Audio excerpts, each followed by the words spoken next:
മലദ്വാരത്തിൽ മാരക ലഹരിമരുന്ന് ഒളിപ്പിച്ചു കടത്തി 20 ഗ്രാം MDMA-യുമായി യുവാവ് തൃശൂർ റെയിൽവേ സ്റ്റേഷനിൽ നിന്നും എക്സൈസിന്റെ പിടിയിലായി.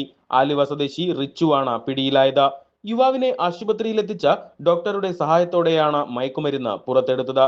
തൃശൂർ റേഞ്ച് എക്സൈസ് സംഘമാണ് MDMA പിടികൂടിയത്. ബാംഗ്ലൂരിൽ നിന്നും ട്രെയിൻ മാർഗം തൃശൂർ റെയിൽവേ സ്റ്റേഷനിൽ എത്തിയപ്പോഴാണ് യുവാവ് പിടിയിലായത്. രഹസ്യവിവരത്തിന്റെ അടിസ്ഥാനത്തിലായിരുന്നു പരിശോധന.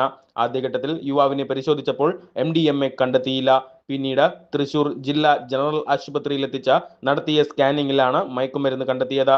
തുടർന്ന് ഓപ്പറേഷൻ തിയേറ്ററിൽ കയറ്റി സർജന്റെ സഹായത്തോടെയാണ് മയക്കുമരുന്ന് പുറത്തെടുത്തത്. ഇയാൾ നേരത്തെയും മയക്കുമരുന്ന് കടത്തിയിട്ടുള്ള ആളാണെന്ന് എക്സൈസ് അറിയിച്ചു. തൃശൂർ റെയിൽവേ സ്റ്റേഷനിലെത്തി ഇടപാടുകാരനെ കാത്തുനിൽക്കുന്നതിനിടെയാണ് ഇയാളെ പിടികൂടിയത്.